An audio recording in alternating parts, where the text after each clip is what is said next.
네, 오늘 로마서 1장 세 번째 시간입니다. 오늘은 원죄 사상의 오염으로 모든 교회가 오류에 빠져 있다. 이 부분에 대해서 저희가 한번 알아보도록 하겠습니다. 예수님께서는 정말 신비를 가지고 이 땅에 오셨죠. 100% 하나님이셨고 100% 인간이셨습니다. 그래서 이게 진짜 경건의 비밀이고, 이건 우리가 앞으로도 살아가면서 이해하는 데는 영원의 시간이 걸리는데, 이게 그 일부만 이해하는데도 영원의 시간이 필요하다고 합니다. 그래서 우리가 이 세상에서 살면서 그 일부를 이해하게 되겠죠. 그래야지만 믿음으로 말미암는 의의 기별이 정립이 제대로 되기 때문에 그렇습니다. 그래서 오늘은 그 시간을 한번 가져가 보도록 할 겁니다. 로마서 1장 3절에 이 100% 하나님이시고 100% 인간이시라는 것을 여기서 알 수가 있어요. 한번 보겠습니다. 이 아들로 말하면 육신으로는 다윗의 혈 통해서 하셨고 성결의 영으로는 죽은 가운데서 부활하여 능력으로 하나님의 아들로 인정되셨으니 곧 우리 주 예수 그리스도시니라. 로마서 1장 3절에 육신으로는 다윗의 혈 통해서 나셨대요. 그러면 다윗의 성정을 가지고 태어나셨다는 거예요. 육신으로 다윗과 똑같은 우리 몸으로 오셨다는 거죠. 근데 성결의 영으로는 하나님의 아들로 인정되셨어요. 그러면 육신이라는 것은 로마서 8장 3절에 인성에 대해서 이야기를 하고 있습니다. 자기 아들을 죄 있는 육신의 모양으로 보내사. 그래서 그냥 육신의 모양으로 오신 게 아니고 우리와 똑같은 몸으로 오셨다라는 거예요. 그리고 성결의 영은 신성을 의미합니다. 그래서 예수님 몸 안에는 신성과 인성이 함께 하셨다라는 거예요. 골로새서 2장 9절에는 그 안에는 신성의 모든 충만이 육체로 거하시고, 그래서 신성과 인성이 함께 거하시는 그런 몸으로 오셨다라는 거예요. 이게 너무 신비가 뭐냐면, 하나님께서는 죄와 함께 하실 수가 없잖아요. 근데 예수님 몸 안에는 이런 죄로 기울어졌던 우리 죄의 4,000년 동안 영향을 받아서 연약한 그 인성을 가지고 오셨던 거예요. 그게 하나님하고 함께 지금 공존하고 있다라는 거예요. 그래서 신성이라는 것은 세오데스라고 하는데 하나님의 속성이라고 합니다. 하나님의 속성. 이거는 그리스도는 하나님의 본성과 속성, 그 모든 것을 소유하신 분이다 라는 뜻입니다. 자, 한번 보겠습니다. 그리스도 안에서 신성과 인성, 곧 창조주와 피조물이 연합되었다. 하나님의 본성과 아담의 본성이 하나님의 아들이요 사람의 아들이신 예수 안에서 만난다. 네, 여기서 보면 하나님의 본성과 아담의 본성. 그럼 아담의 본성이 아담이 죄를 짓기 전의 본성이냐, 죄를 지은 후의 본성이냐, 이거에 대해서 또 논란도 있어요. 그러면 정확히 뭐라고 이야기를 했는지 한번 볼게요. 예수께서는 인류가 4,000년간 죄로 말미암아 연약하여진 때에 인성을 취하셨다. 그래서 4,000년간 죄로 인해서 연약해진 인성을 지고 오신 거예요. 아담의 죄 짓기 전 상태로 오신 게 아니고 죄 짓고 나서 연약한 인성으로 오신 거죠. 예수님이 우리와 다른 몸으로 오셨다, 다른 인성으로 오셨다라는 가르침이 요즘 굉장히 많습니다. 그건 거짓 기별이라고 요한 1서 4장 1절에 명확하게 말씀을 하세요. 보겠습니다. 사랑하는 자들아, 영을 다 믿지 말고 오직 영들이 하나님께 속하였나 시험하라. 많은 거짓 선지자가 세상에 나왔음이니라.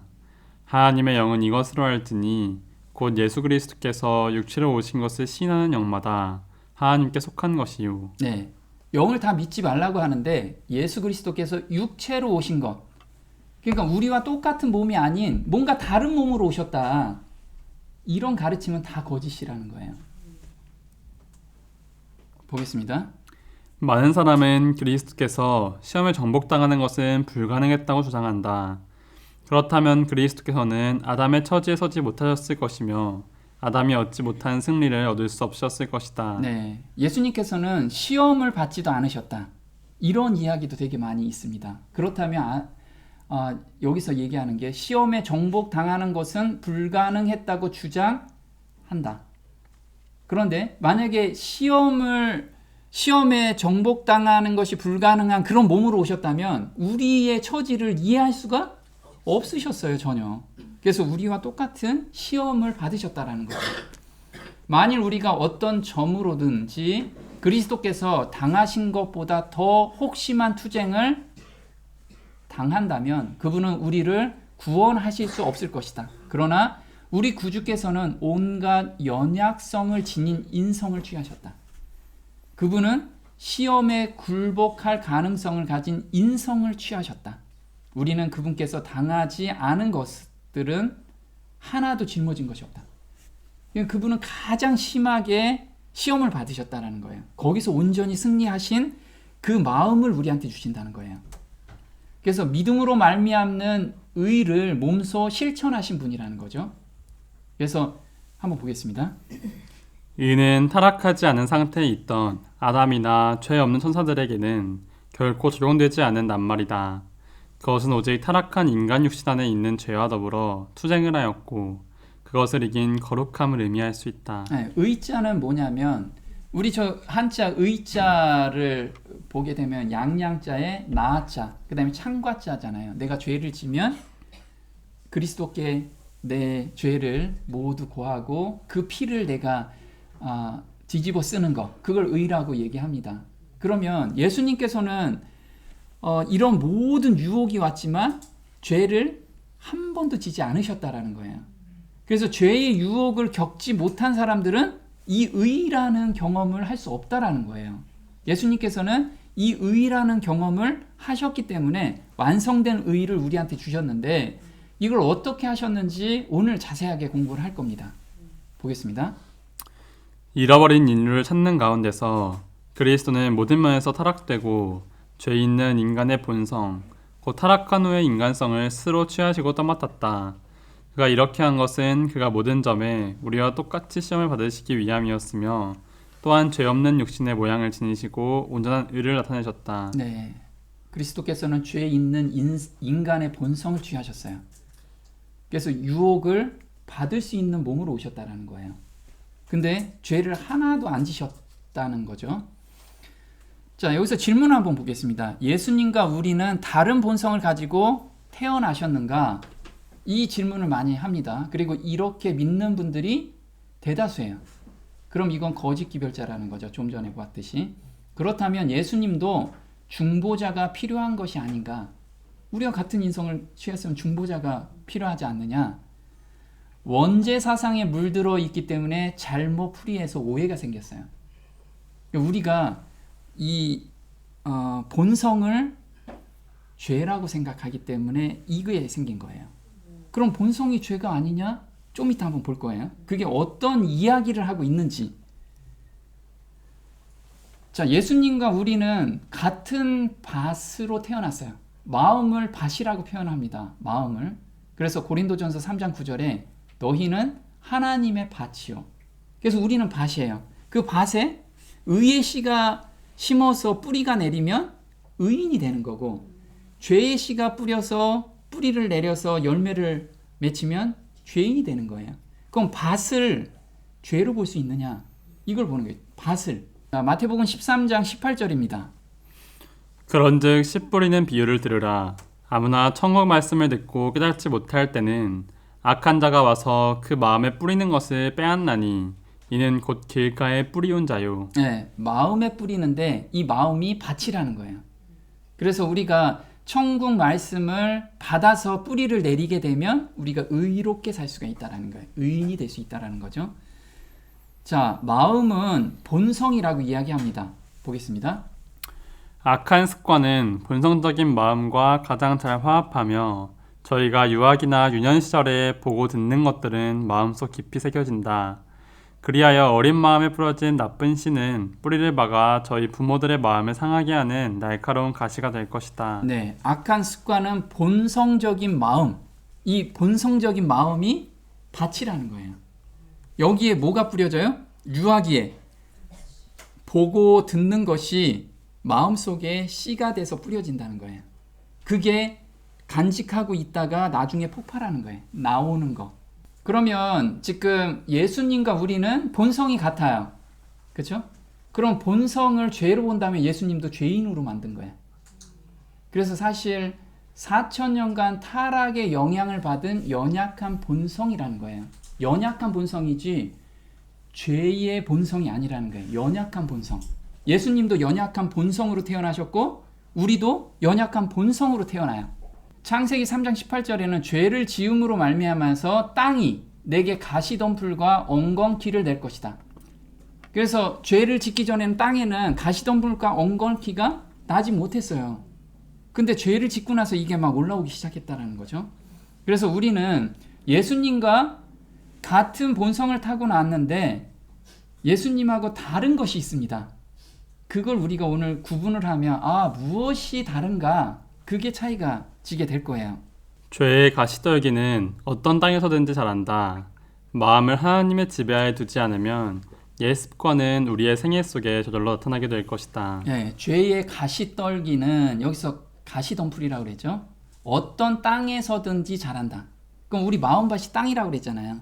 어떤 밭이든지 자라요. 근데 마음을 하나님의 지배하에 두지 않으면, 성령의 음성에 온전히 순종하지 않으면 이 가시덤불이 막 자란다는 거예요. 근데 예수님께서는 뭐가 충만하셨죠? 성령이 충만하셨기 때문에 이 가시덤불이 땅에 심어져도 뿌리를 못 내렸던 거예요.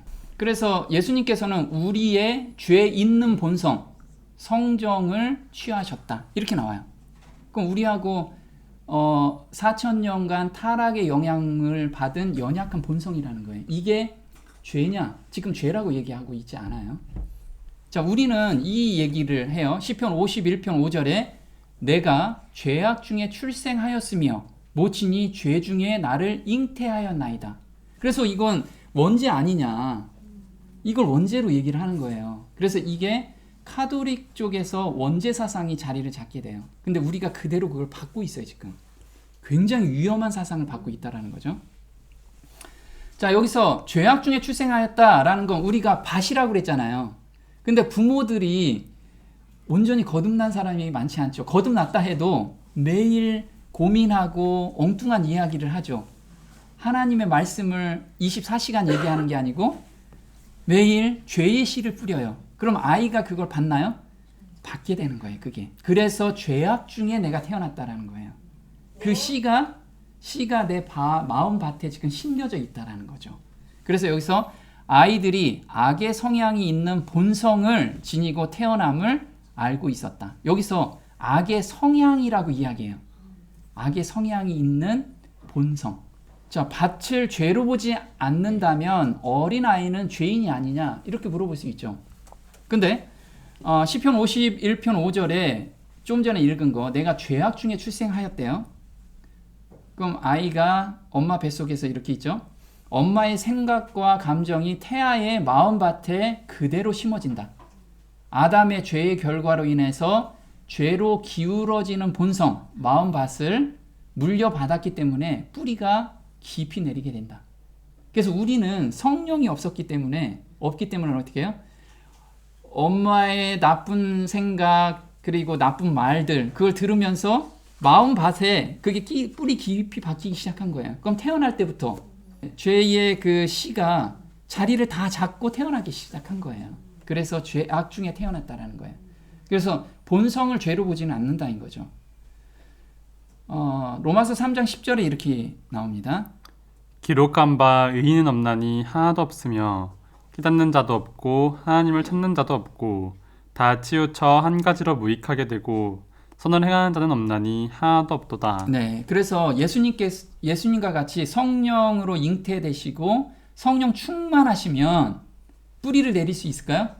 네, 내릴 수 없는 몸이 되겠죠. 근데 마음밭은 똑같은 마음밭인데 예수님은 성령 충만하게 나신 거고 우리는 성령이 없기 때문에 그 마음밭에 죄의 씨가 다 뿌려져서 나왔다라는 거예요. 그래서 우리가 의인은 없나니 하나도 없다. 그래서 어린애 태어나서부터는 죄인이라는 거예요. 죄인. 자녀들은 태어날 때부터 악하는 점을 나는 말하고 싶다. 사단이 그들의 어린 마음을 소유함으로 그들은 타락한다. 왜 아버지 어머니들은 무감각하게 행동하는가? 그들은 사단이 그들의 가정에 악의 씨앗을 뿌리고 있다는 사실을 의식하지 않는다. 여기서 보면요. 사단이 그들의 어린 마음을 소유함으로 그들은 타락한대요. 근데 어떻게 소유하나? 여기서 이야기하는 게 왜 아버지 어머니들은 무감각하게 행동하는가? 그들은 사단이 그들의 가정에 무엇을 뿌려요? 악의 씨앗을 뿌리고 있어요. 그래서 맨날 싸우기도 하고 맨날 뭐 하나님 안 믿는 이야기하고 맨날 드라마 얘기하고 그러면 임신해서 애가 그걸 다 악의 씨가 자리 잡는다라는 거예요. 그게 그 마음을 어린아이 마음을 사단이 소유한다는 거죠. 사단이 소유한다. 그러므로 타락한다는 거예요. 예수께서 우리의 본성을 취하시고 승리하신 것은 우리로 당신의 본성을 취함으로 말미암아 승리할 수 있도록 하기 위함이었다. 여기서 보면 예수께서는 우리의 본성을 취하셨대요. 다른 본성을 취한 게 아니고 우리와 똑같은 본성을 취하셨다라는 거. 그래서 본성이 죄라고 얘기하면 예수님도 죄인인 거예요. 이렇게 얘기하면 안 돼요. 예수께서는 죄 있는 육신의 모양으로 오셨으나 죄 없는 생애를 사셨다. 이제 예수께서는 당신의 신성으로는 하늘의 보좌를 붙드시는 한편 당신의 인성으로는 우리를 붙드신다.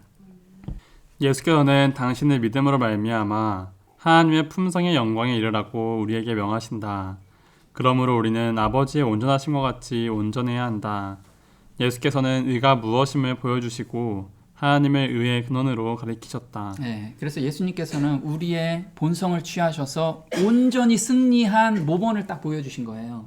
그래서 우리도 너희들도 성령에 온전히 의지하면 나의 온전함 같이 거기까지 이르는다. 이걸 우리한테 주신 거예요. 얼마나 감사하대요. 만약에 예수님께서 우리와 다른 본성으로 오셔가지고 나 승리했어 이제 따라와. 우리랑 다르잖아요. 이러면 안 되잖아요. 그래서 예수님께서 이 우리와 똑같은 본성을 취하셨다라는 거예요. 자, 밭을 죄로 볼 것인가? 이 밭을 죄로 보기 때문에 카톨릭의 원죄 사상이 들어온 거예요. 그래서 예수님하고 우리는 달라야 되잖아요. 본성을 죄로 보니까 예수님도 죄인으로 만들 수는 없잖아요. 그래서 카톨릭에서는 마리아를 성녀로 만들어버린 거예요. 그 태가 정말 거룩한 태다. 그래서 예수님은 거룩하게 나셨다. 엉뚱하게 만들어낸 거예요. 그래서 원죄 사상이 너무 무서운 거예요, 이게. 자, 예수님이 구세주가 되기 위해서는 죄가 없으셔야 한다. 따라서 우리와 다른 본성을 가지고 오셔야만 한다. 왜냐하면 인간은 태어나면서 죄인이기 때문이다. 이게 카톨릭의 원죄 사상입니다. 이 이론은 로마 가톨릭 교리인 무구회태설, 원죄가 없는 임신에서 절정에 이른다. 많은 기독교인들이 물론 대다수가 아니라 하더라도 다른 비천주교인들과 마찬가지로 무구회태설이 동정녀 마리아가 예수를 임신한 것을 말하는 것으로 생각하고 있다. 그러나 이것은 전혀 잘못 알고 있는 것이다. 네. 근데 우리는 카톨릭의 원죄는 아니에요. 그렇지만 우리는 죄를 가지고 태어나요. 이걸 가르치고 있거든요. 이거 굉장히 어폐가 있는 거예요. 굉장히 어폐가 있는데 우리가 그냥 막연하게 따라간다는 거죠. 그렇게 하면 안 돼요. 한번 볼게요. 이 세상의 인간이 실제로 가진 인성과 다른 인성을 쓰고 오셨다면 인간에게 손을 뻗쳐서 돕는 실제적인 목적을 위해서는 차라리 오시지 않는 것이나 마찬가지로 먼 것이다. 그리스도가 마리아에게서 태어나셨으므로 태어나실 때 그의 인성을 가지게 되었다는 것을 잘 알고 있다. 그러나 거듭나지 못한 마음은 완전히 거룩하신 하나님의 죄 가운데 살고 있는 인간에게 오실 수 있다는 것을 용인하려 들지 않는다. 이 마음은 뭐냐면 거듭나지 못한 사람들이 자기가 이론적으로 논리적으로 뭔가를 맞추기 위해서 이렇게 만들어낸다는 거예요. 이걸 자기가 용인하려 하지 않는다는 거예요. 예수님과 우리하고 똑같은 인성을 가지고 왔다는 건 이거 좀 다른 거야. 이걸 자꾸 논리로 펴지려고 한다는 거예요. 사람들이. 그런 사람들은 거듭나지 못한 마음이라는 거예요. 명확하게 이렇게 제시를 하고 있어요. 자, 죄로 기우는 밭을 가지고 태어난다. 죄를 지었을 때 벌을 받아요. 로마서에 그렇게 명확하게 나옵니다. 자, 에스겔서 18장에는 부모의 죄가 자식에게 전가된다. 이렇게 얘기 안 해요. 전가되지 않는다라고 얘기해요. 부모가 죄를 졌는데 자식한테 그 죄가 전가돼서 그 자식이 벌을 받지는 않는다는 거죠. 보겠습니다. 너희가 이스라엘 땅에 대한 속담에 이르기를 아비가 신 포도를 먹었으므로 아들의 이가 시다고 함을 어쩌미요. 나 주 여호와가 말하노라. 내가 나의 삶을 두고 맹세하노니 너희가 이스라엘 가운데서 다시는 이 속담을 쓰지 못하게 되리라. 모든 영혼이 다 내게 속한지라. 아비의 영혼이 내게 속함 같이 아들의 영혼도 내게 속하였나니 범죄하는 그 영혼이 죽으리라. 네, 범죄하는 영혼이 죽는 거지 그 범죄한 것을 아들한테 전가되지 않는다는 거예요. 한번 보겠습니다. 아버지로부터 자식에게 죄된 본성이 전달됨에 대하여 다음을 유념해야 할 것이다. 자녀들이 부모의 비행의 결과로 고통을 겪게 되는 것은 불가피한 일이나 그들이 부모의 죄에 동참하지 않는 한 부모의 죄 때문에 벌을 받지는 않는다. 네, 죄된 본성은 있다 이거죠. 그런데 죄를 짓지 않는데 부모의 죄 때문에 자녀까지 벌을 받지 않는다. 우리는 밭이 있는데 거기에 씨가 심겨진다는 거예요. 그 씨가 발화됐을 때 벌을 받는다는 거예요. 그래서 로마서 5장 12절에 이렇게 이야기하죠.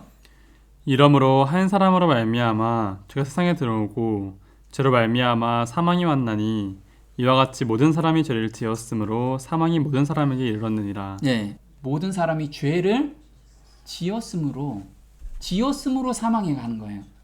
그러면 우리가 밭에서 그 죄의 씨가 싹이 났을 때 사망이 오는 거예요. 근데 어려서부터 우리가 그 씨가 심겨진다고 그랬어요. 태 속부터 심겨지기 때문에 우린 태어나서부터 죄인이라고 그렇게 이야기하면 되는 거죠. 그래서 어린 아이도 사망으로 간다는 거예요. 사망으로. 자, 밭을 죄로 보는 원죄 개념은 오류고 죄로 기우는 본성으로 우리는 이야기를 해야 된다는 거예요. 우리가 원죄 사상을 계속해서 가지고 있으면 믿음으로 말미암는 의에 대한 모든 성경 구절이 다 꼬여서 그런 거예요. 로마서에 대한 전체적인 개념이 다 꼬이게 돼 있어요. 그래서 오늘 이 개념을 정확하게 정립하지 않으면 바울이 이야기하는 믿음으로 말미암는 의를 정확하게 우리가 받을 수가 없어요. 한번 보겠습니다. 지선의 원칙들에 대항하는 힘이 우리 속에 있다. 이것은 선악을 알게 하는 나무의 열매를 먹은 결과가 모든 사람의 일상 경험 가운데서 나타나는 성악인 것이다. 사람의 본성에는 악을 행하려는 성향, 곧 인간이 자신으로서는 저항할 수 없는 힘이 내재되어 있다. 네, 여기 지선이라는 건 뭐냐면 선을 아는 것. 이건 선이야 라고 자기가 아는데 그것에 대항하는 힘이 우리 속에 있다는 거예요. 사단이 그 씨를 다 뿌려놨기 때문에 이게 선이야 근데 내가 갈 수가 없다라는 거예요. 그게 저항할 수 없는 힘이 내재된 거예요. 사단이 그 씨를 다 뿌려놨기 때문에. 그래서 뭐라고 이야기하냐면 아담의 죄 때문에 인격적 및 개인적인 도덕적 죄책이 그의 후손들에게 전가된다는 의미의 원죄 개념을 강조하지 않는다. 우리는 강조하면 안 된다는 거예요, 이게. 자, 그럼 한번 이걸 좀 더 도표로 한번 보도록 할게요. 지금 사단이 우리 마음밭에 뭐를 뿌리냐면 이렇게 씨를 뿌려요. 죄에 대한 씨를. 생각으로도 뿌리고 환경으로도 뿌리고 우리 오감으로 느끼는 것으로 다 뿌려요. 분냄도 거짓말도 이 씨가 여기 뿌려지죠. 근데 우리 마음밭은 죄로 기울어지는 품성 때문에 이게 자라기가 너무 좋은 환경이야. 우리 마음밭이. 그래서 뿌리가 금방금방 내린다는 거예요. 뿌리가. 그래서 이렇게 뿌리가 내려요. 근데 이 죄의 씨를 뿌리는 것은 누구다? 사단이라는 거예요. 볼게요. 뿌려진 불신과 악의 씨는 쉽게 뿌리가 뽑혀지지 않는다.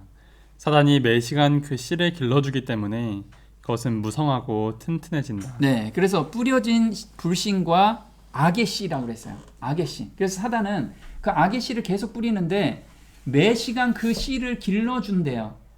어떻게 길러요? 오감으로 길러줘요.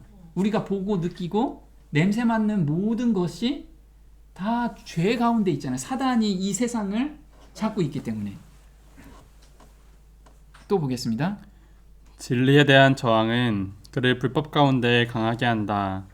홍수 이전의 세계에 사람들이 악의 씨를 뿌렸기 때문에 불법과 죄악과 파괴가 널리 퍼졌다. 네, 그래서 사단은 악의 씨를 뿌리는 자예요. 악의 씨를. 우리는 그것을 너무 기쁘게 받는 그런 밭을 가지고 태어났다라는 거예요. 우리의 육신적 성향은 하나님의 성령으로 교정되지 않으면 그 속에 도덕적 죽음의 씨앗을 간직하게 된다. 우리는 어려서부터 태에서부터 이 씨를 안고 태어난다는 거예요. 자, 그러면 이렇게 씨를 뿌리고 뿌리가 내려요. 그래서 열매까지 열죠. 근데 열매까지 여는 게 몇십 년 걸리나요? 네, 1시간 내도 열매를 열어요. 왜요? 누가 나한테 막 안 좋은 소리 했어요. 그럼 욱하는 생각이 나잖아요. 그게 내 안에 이미 사단이 깊이 씨를 뿌려놓은 것이 확 올라오는 거예요. 내 마음밭에. 그래서 이걸 뭐라고 하냐면 죄의 성향이라고 합니다. 죄의 성향을 죄로 본다는 거예요. 죄의 성향을. 앞으로 죄의 성향이 죄라고 말씀하시면 돼요. 한번 보겠습니다. 조심하라. 우리가 그리스도의 인성을 어떻게 생각하는가에 관하여 매우 조심하라. 그분을 사람들 앞에 죄의 성향을 가진 한 사람으로 제시하지 말라. 죄 때문에 그의 후손들은 선천적으로 불순종의 성향을 타고난다. 그분도 죄를 범하실 수 있었고 타락할 수도 있었지만 그분 속에는 단 한순간도 악한 성향이 없었다. 자, 여기서 보면 본성이 죄다라고 이야기가 없어요. 그죠? 뭐라고 나와요? 죄의 성향을 가진 사람으로 제시하지 마라. 죄 때문에 그의 후손들은 선천적으로 불순종의 성향을 타고난다. 이 성향이라는 게 뿌리가 바뀌어서 이렇게 죄의 열매를 열리는 것이 성향이라는 거예요. 그때부터 죄라는 거죠. 그럼 예수님도 사단이 죄의 씨앗을 뿌렸을까요? 당연히 뿌렸죠. 그래서 보면 이 죄의 씨를 이렇게 사단이 뿌립니다. 그래서 요한복음 14장 30절에 이 세상 임금이 오겠습니다. 그러나 저는 내게 관계할 것이 없으니. 그래서 사단은 예수님께 엄청나게 죄의 씨를 계속 뿌렸어요. 근데 예수님은 그 씨가 자랄 수 없는 환경이야. 우리는 밭이 정말 자라기 좋은 환경인데 예수님은 왜 자라기 힘든 환경이었을까요? 네, 성령으로 나셨고 항상 성령 충만한 상태에 계셨기 때문에 씨를 뿌렸지만 씨를 뿌리가 내리지 못했던 거예요. 이렇게 성령이 충만했기 때문에 이렇게 말라 죽은 거예요. 우리의 모본이신 거예요. 그럼 우리도 이런 죄의 씨를 우리한테 계속 뿌렸지만 우리도 어떻게 할 수 있어요? 네, 성령에 온전히 의지하면 예수님처럼 살 수 있다라는 거예요. 이게 우리의 의라는 거지. 얼마나 감사가 돼 이게. 그분께서는 하나님을 대표하신 분이었으며 인류의 모본이시었다. 주님께서는 인간의 믿음과 신성이 연합할 때 인간이 어떻게 될 수 있는가를 온 세상에 증거해 보이셨다. 하나님의 독생자께서는 친히 인간의 성품을 취하셨고 이 세상과 하늘 사이에 당신의 십자가를 세우셨다. 네. 그래서 예수님이 인류의 모본이 되신 거는 인간의 믿음과 신성이 연합할 때, 성령과 우리가 연합할 때 얼마나 놀라운 일을 너희들이 경험할 수 있는지 그걸 보여주시려고. 그리고 우리는 그렇게 살 수 있는 사람이라는 것을 우리한테 모본으로 보여주신 거예요. 자, 그럼 좀 더 구체적으로 볼게요. 100% 인간이셨다. 죄 있는 본성을 취하셨다. 자, 그럼 여기서 죄 있는 본성이 죄는 아니라는 거예요. 이거 굉장히 중요하니까 개념을 잘 정립하셔야 돼요. 자, 히브리서 2장 14절입니다. 이 자녀들은 모두 살과 피를 가진 사람이기 때문에 예수님도 그들과 같은 모습으로 사람들이 겪는 것과 똑같은 것을 겪으셨습니다. 예수님께서는 죽음의 권세를 가진 마귀를 멸망시키기 위하여 죽으셨고 또한 죽음에 대한 두려움에 사로잡혀 사는 사람들을 자유롭게 하기 위해 사람과 같은 모습으로 죽으셨습니다. 네, 여기서 죄 있는 본성을 다른 말로 4,000년간 죄의 영향을 받아서 연약한 본성입니다. 이 인성의 의복을 입으신 하나님의 아들은 당신이 구원하시기를 소원하셨던 자들의 수준으로 내려오셨다. 그러나 그분 안에는 간교함이 없으셨고 죄에 물들지 않으셨다. 그분은 항상 순결하고 더럽혀지지 않으셨다. 그러나 그분은 우리의 죄 있는 본성을 취하셨다. 네, 지금 우리 수준으로 내려오셨고 그렇지만 죄에 물들이지 않으셨다. 지금 계속 말씀하시는 게 뭐냐면 우리의 본성을 가지고 오셨다라는 걸 계속 말씀하고 계시는 거예요. 자, 인성을 취하신 채 한 것이 아니라 실제로 인성을 취했다. 사람들이 흔히 또 예수님은 죄를 지을 수 없는데 우리는 죄를 짓지 않느냐? 이 얘기 때문에 인간의 모양으로 오신 거지 진짜로 오신 건 아니다. 이런 이야기를 또 많이 해요. 근데 정말 요한복음 1장 14절에 말씀이 육신이 되어 우리 가운데 거하시며 우리가 그 영광을 보니 아버지의 독생자의 영광이요 은혜와 진리가 충만하더라. 말씀이 육신이 됐대요. 이 육신이 되었다라는 게 뭔지 보겠습니다. 그리스도는 인성을 취하신 채 한 것이 아니라 실제로 인성을 취하신 것이다. 자녀들은 혈육에 함께 속하였음에 그도 또한 한 모양으로 혈육에 함께 속하셨다. 그는 마리아의 아들이었으며 육체를 따라 다윗의 씨에서 났다. 네. 그래서 예수님께서는 100% 신이셨고 100% 인간이었다는 걸 우리가 항상 기억해야 돼요. 100% 인간이었다라는 거예요. 한 99%만 인간이 아니에요. 100%. 그는 인간이라고 심지어 인간 예수 그리스도라고 선포되었다. 바울은 이 사람이 모세보다 더욱 영광을 받을 만한 것이 마치 집을 지은 자가 그 집보다 더욱 존귀함과 같으니라고 말하면서 그리스도를 이 사람이라고 하였다. 사람이라는 게 사람. 자, 근데 그러면 그리스도 예수님을 사랑으로만 보면 우리 또 안 된다는 거예요. 100% 뭐도 돼요? 네, 하나님이시기도 하다는 거예요. 그래서 요한복음 8장 23절에 이렇게 나옵니다. 예수께서 가라사대 너희는 아래서 났고 나는 위에서 났으며 너희는 이 세상에 속하였고 난 이 세상에 속하지 아니하였느니라. 네, 예수님께서는 그 몸 안에 신성이 같이 있기 때문에 그런 거죠. 하나님이 죄를 알지도 못하신 자로 우리를 대신하여 죄를 삼으신 것은 우리로 하여금 저희 안에서 하나님의 의가 되게 하려 하심이라. 의를 우리한테 주시기 위해서 의를 완성시키신 거예요. 보겠습니다. 예수 그리스도의 나심은 이러하니라. 그 모친 마리아가 요셉과 정혼하고 동거하기 전에 성령으로 잉태된 것이 나타났더니. 네, 그래서 예수님께서는 우리와 다른 건 성령으로 잉태하셨다라는 거. 그래서 성령 충만하게 사셨다는 거죠. 보겠습니다. 그리스도의 신성의 영광이 잠시 동안 그가 입으신 인성으로 가리워졌지만 그가 사람이 되었을 때도 하나님이시기를 그친 것이 아니었다. 네, 사람일 때도 하나님이시기를 그친 것이 아니었다라는 거예요. 그래서 오늘 말씀을 정리해 보면요, 우리는 예수님과 똑같은 마음밭을 가지고 태어났어요. 그래서 그 마음밭은 죄가 아니라는 거예요. 거기에 우리는 태에서부터 사단이 죄의 씨를 심어준 거예요. 죄의 씨를 심어준 거죠. 그래서 우리가 태어나서 우리는 죄인으로 태어난 거예요. 근데 예수님께서는 성령으로 나셨고 성령 충만한 가운데 사셨기 때문에 그 밭에 사단이 씨를 뿌려도 씨가 싹이 나지 않았던 거예요. 오로지 성령의 열매만 풍성하게 나신 거죠.